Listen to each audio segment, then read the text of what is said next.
We're about 1 week out from the federal criminal arraignment that Trump did try to prevent. We all remember he was forced to sit silently in that Miami courtroom. Outside, cameras showed a very small crowd. The scene was nothing like what Trump had threatened for months. The talk of riots or unrest or how the nation would not stand for his indictment. And I'll show you all that in this special report right now.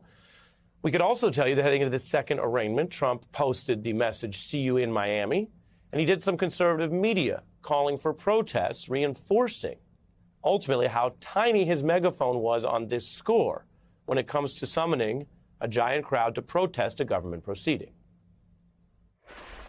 Look, our country has to protest. We need strength at this point, and everyone's afraid to do anything. They're afraid to talk, and they have to go out and they have to protest peacefully. Now, Miami police had security ready for a crowd that could top 50,000.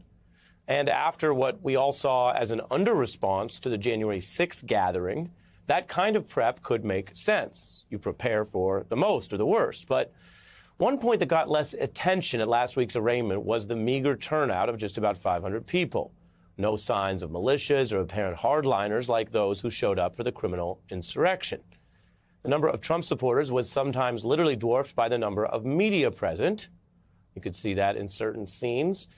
And there was talk of how Trump drew a fizzled response and really something that boiled down to a circus-like crowd, as the New York Times put it, including a Trump backer walking around and then another Trump critic carrying a pig head on an actual spike. The low turnout had MAGA supporters contemplating who among them might be federal agents. And you take this together now, we've all been through it, we've taken a breath, and you may say, okay, well, that's a standard outcome, even a less than newsworthy outcome. So what more is there to say? Well, there's a reason why this is our top story tonight and our special report, because there's a lot more behind the scenes. Donald Trump's failure to get anywhere near another January 6th action is not only a good thing for public safety and for the justice system. It is very much not a standard outcome that Donald Trump or his allies vowed to achieve. So it's actually worth noting how we got here, why this matters tonight, because even self-proclaimed serious people like Senator Lindsey Graham was out there vowing riots. Now, he was wrong about what would happen. He was also wrong to use this rhetoric to apparently threaten the justice system's operation with the fear of riots. Graham, a former military lawyer, is supposed to know better. And I'll say this. If there's a prosecution of Donald Trump for mishandling classified information after the Clinton debacle, which you presided over and did a hell of a good job, there'll be riots in the streets. It is 3 times Trump has tried to summon people to protest the justice system and failed to get any kind of large gathering, let alone another insurrection-type gathering. It's a glaring contrast to the people he brought to D.C. and infamously hurled at the Capitol in the actual sedition, which overran police, which was criminally effective at breaching the Capitol.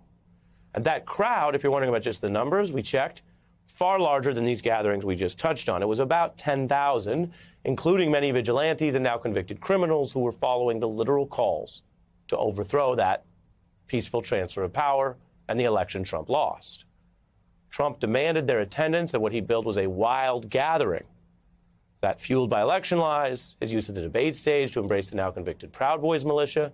Law enforcement and journalists found that all of what Trump did there, which is very similar to what he tried to do this time, in a very real way, it energized extremist groups. It operated and radicalized some political supporters and turned them into people willing to storm the Capitol.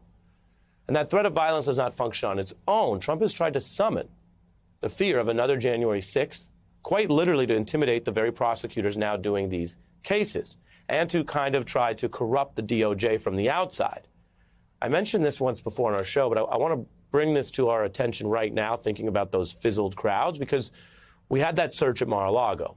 We didn't even know publicly then how bad it was and how much evidence was found at the time. It came out over time. But Trump, after that, dispatched an ally to pass along a secret back-channel message. Trump wanted Attorney General Garland to know people around the country were enraged by the search, and Trump added, according to a New York Times report, a kind of mafia-style threat to Garland.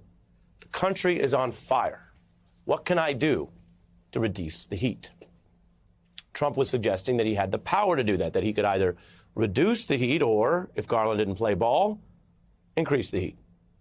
Now, that may sound quite brazen for someone literally under investigation by DOJ for that very approach to attacking the Capitol and a kind of legal review over whether he was turning up the heat in a way that could be charged.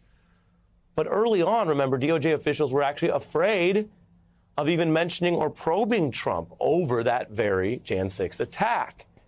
You're looking at that Washington Post report, which is new this week, a bombshell that showed there were fears there. And you take that all together, and you can see that while we can't read anyone's mind, the public pressure, the private back channeling, the very real recent trauma and lived history of that attack all combines to sort of potentially strengthen the hand of someone who should be just a citizen, just a subject of a probe, and now recently just a defendant. But you have Trump's secret pressure with the public attacks. That is the framework that is much larger than Trump. It is an increasingly authoritarian playbook trying to end America's rule of law that Trump has been leading across the wider Republican Party. Since DOJ has indicted now over 1,000 people in connection with January 6th, 570 convictions from guilty pleas. That's like no fight, no contest. And the defendants who tried their luck at trial are losing badly. 78 found guilty, convicted by a jury of their peers at trial.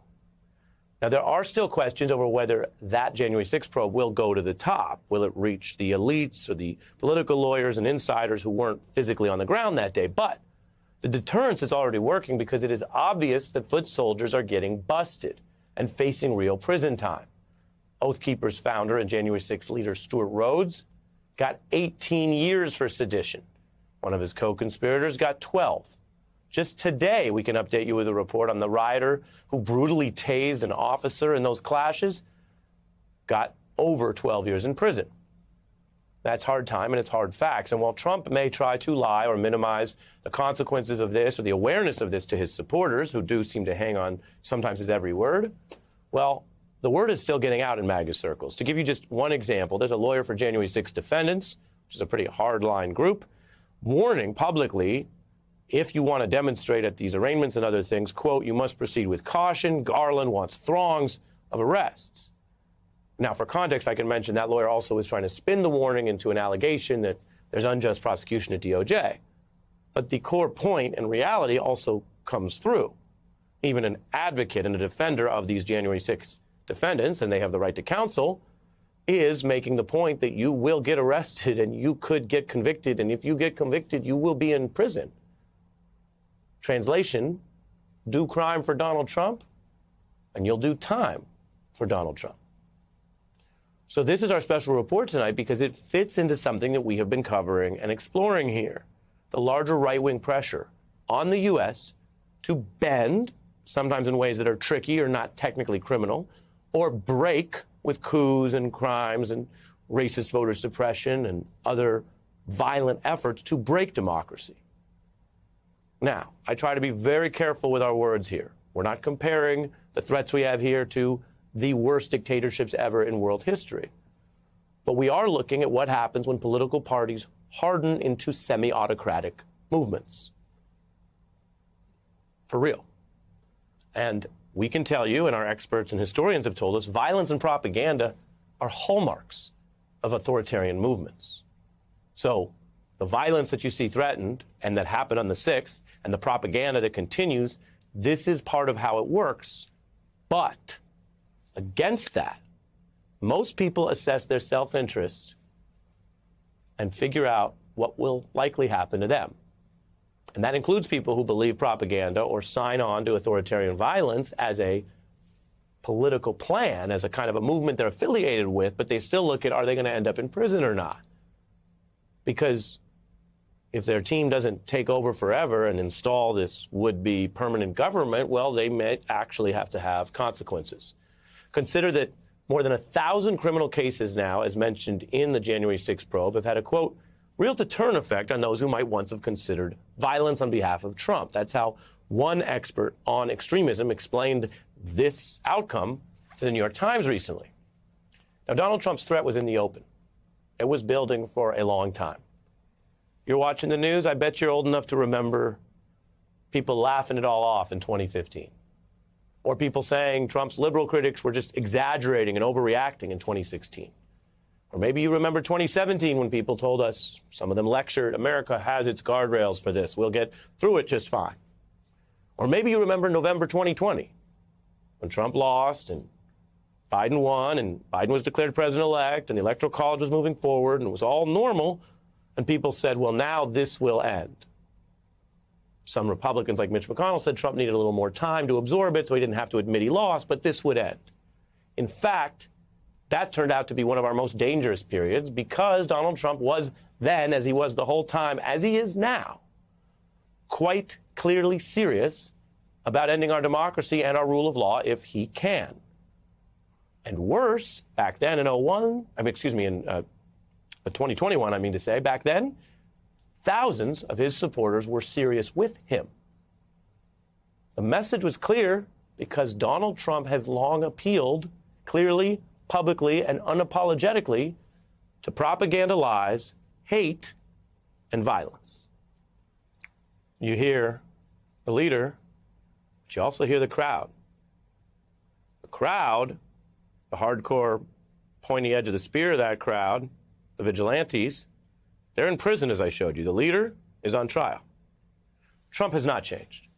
Indeed, he's trying to call in the same plays against government proceedings in 2023 that he did in 2021, using similar threats against the system, against prosecutors. But the evidence shows something else. Some of those Trump supporters have changed under duress, but changed.